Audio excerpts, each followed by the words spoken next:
Hello again and welcome back. It is a peculiar thing to admit out loud, but I honestly believe my life didn't actually start until the morning of my 65th birthday. I remember sitting in the stillness of my sunroom, asking myself a question that changed everything. Elena, what exactly was Richard saving you from all those years? Or, more accurately, what part of yourself did you lock away just to keep the peace? That question didn't come with sadness. It came with the force of a locked door finally being kicked open. Before I tell you how the rest of that day unfolded, do me a quick favor. If stories about reinvention and finding yourself later in life resonate with you, please take a moment to like this video and subscribe to the channel. It really helps me share these journeys with you. And I'm curious, let me know in the comments, where are you listening from? Are you in a quiet countryside cottage with the crickets singing, or are you watching the city lights from a high-rise apartment? Now, back to the story. Leo didn't say a word right then. He simply looked at me, and that silence gave me a bravery I hadn't felt in decades. He validated me, not just with his presence, but with eyes that seemed to strip away the years and see the woman underneath. But I'm getting ahead of myself. To understand how I ended up there, feeling more vulnerable and yet more powerful than ever before, I need to take you back to how that Tuesday began. I was 65, and I never suspected that tackling a dusty old room would be the spark to blow up my quiet, predictable existence. It all started because Leo, my late husband's nephew, stopped by unannounced. It had been 10 years since my husband, Richard, passed away. 10 years of playing the role of the dignified, solitary widow. It was a safe life, but it was a lonely one. It was late morning when I finally mustered the will to clean out Richard's old study. It was a dark, mahogany-paneled room at the back of the house that I usually avoided. The air inside was thick, smelling of old paper and stagnation. But I had promised myself I'd finally organize the chaos. The first box I opened wasn't filled with tax forms or legal documents. Instead, it was an old shoebox stuffed with Polaroids and prints from long before I became Richard's wife. I picked up one photo and froze. It was from a summer road trip down the coast. I was leaning against a vintage convertible, wearing a sheer white sundress, my hair windblown and wild, a cigarette dangling from my fingers, a habit I'd quit 40 years ago. The woman in the photo, Lena, as I was called then, was vibrant. She looked dangerous in the best way. Staring at her, I felt a strange mix of joy and mourning. I missed her. I had buried her so deep I forgot she existed. Suddenly, the heavy oak door of the study creaked open. I spun around, practically clutching the photo to my chest like a secret. Standing in the doorway was Leo. I hadn't seen him in years, maybe 4 or 5. He wasn't the gangly college kid I remembered. He had filled out, his shoulders broad under a flannel shirt, with a ruggedness to his jawline that made him look like a stranger. He had to be nearing 30 now. "Caught you," he said, his voice rich and deep, lifting a thermos of coffee as a peace offering. "Leo? My goodness, when did you get here?" I asked, my heart doing a little flip from the surprise. "Just a few minutes ago," he said, stepping into the room with an easy confidence. "I saw the front gate was open and your car was here. Thought you might need a hand with whatever this excavation project is." I tried to slide the photo into my pocket, flustered.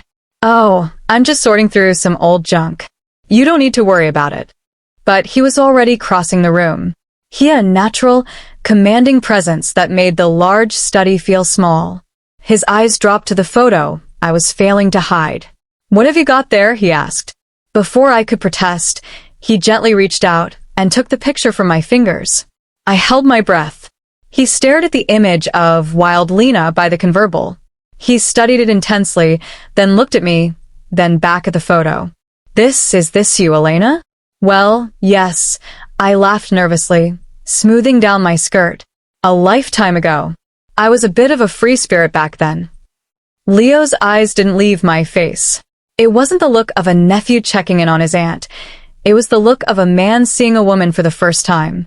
"Wow," he whispered, a genuine smile touching his lips. I've never seen this side of you. It's intimidating. In a good way." I felt a flush of heat rise in my cheeks. Richard had always hated that photo. He said it looked untamed. But Leo? Leo looked captivated. Okay, show's over, I said, trying to sound brisk. We need to get these boxes out to the recycling.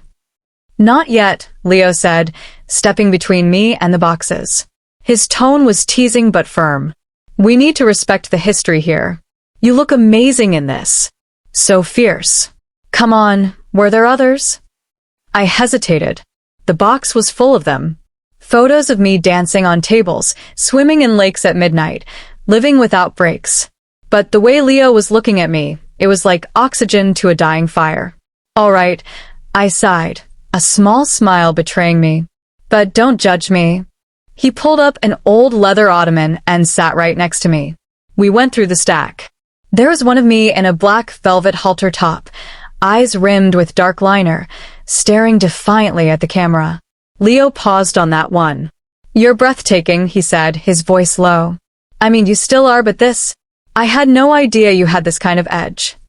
It was just being young, I murmured, though my heart was racing. Richard. He liked things orderly. He wanted a wife, not a rebel. Then he was a fool, Leo said, and the sudden sharpness in his voice surprised me. Honestly, Elena. He was a lucky man, but I don't think he deserved you if he tried to hide this. The atmosphere in the room shifted. It became charged. I was suddenly aware of the heat coming from his arm near mine. He wasn't looking at the past anymore. He was looking at me, right here, right now. You haven't lost it, you know, he said softly, putting the photos down but holding my gaze. That fire, it's still there. Leo, I whispered. I'm not that girl anymore. No, he said, shaking his head. You're better. You've just been waiting. I couldn't look away. It's odd hearing this. Richard was always so functional. He was a good man, but he never looked at me like I was a mystery to be solved. Maybe he didn't know how, Leo said. Maybe you need someone who does. He stood up, breaking the trance, though the tension hung thick in the air. I brought a bottle of wine from my truck. A gift for you, actually. Why don't you go to the living room? Get out of this dusty air. I'll join you in a second. I nodded, feeling a little lightheaded. Okay. I walked to the living room, my mind spinning. He was Richard's nephew. This was complicated. But he was also a man who saw me, really saw me, in a way no one had in 40 years.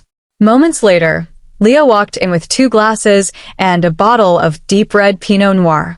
I remembered you liked the drier reds at the family reunion years ago, he said, handing me a glass.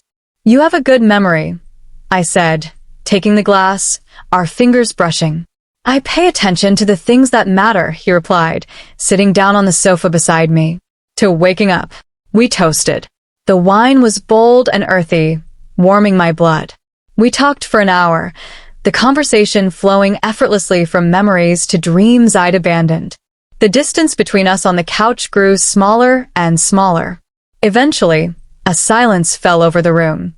Leo set his glass down on the coffee table and turned his body toward me. The casual demeanor was gone. His expression was intense, focused. Elena, he said. I know I shouldn't say this, but sitting here, seeing the real you, I can't pretend I don't feel a gravitational pull toward you. My breath caught in my throat. Leo. You are stunning, he whispered, reaching out to cut my cheek. His hand was strong, his thumb tracing my jawline. More than you realize. He leaned in. My mind told me to stop, to think of the propriety, the age difference. But my heart was screaming finally. When his lips met mine, the world seemed to tilt on its axis. It wasn't a tentative peck. It was a kiss full of hunger and intent. Years of dormant passion surged back to life. I felt wanted. Not needed for cooking or cleaning, but wanted. I kissed him back, my fingers tangling in the hair at the nape of his neck. He made a low sound of approval, his other hand moving to the small of my back, pulling me firmly against him. We sank back into the cushions, the years melting away until there was only the heat of the moment. When we finally broke apart, we were both breathless. The room felt different now, electric. I looked at him, his eyes dark with desire, and then I looked down at my buttoned-up blouse. It felt restrictive. It felt like a uniform. I was ready to retire. I stood up, my legs a little shaky but my spirit soaring. Leo watched me, saying nothing, just waiting. Slowly, I reached for the top button of my blouse. I undid it. Then the next. I let the garment slide off my shoulders and fall to the floor. It was a shedding of the old Elena, the invisible widow. Leo stood and took my hands in his. "You are magnificent," he said, his voice thick with emotion. We stood there in the quiet of the living room, simply existing in that space of honest attraction. For the first time in my life, I wasn't performing. I wasn't hiding. I was exhausted, yes, but it was the good kind of exhaustion, the kind that comes after a long, necessary journey. As the afternoon light began to fade into twilight, reality started to settle, but it wasn't harsh. It was clarifying. Leo ran a hand through his hair, smiling at me with a tenderness that made my chest ache. "I'm going to go wash up in the guest bath," he said softly. "I'll be right back." He kissed my hand, a gentlemanly gesture that contrasted beautifully with the wildness of the last hour, and walked down the hall. I sat back down on the sofa, pulling a throw blanket around my shoulders. I listened to the distant sound of water running. I looked around my living room, the space where I had spent years waiting for something I couldn't name.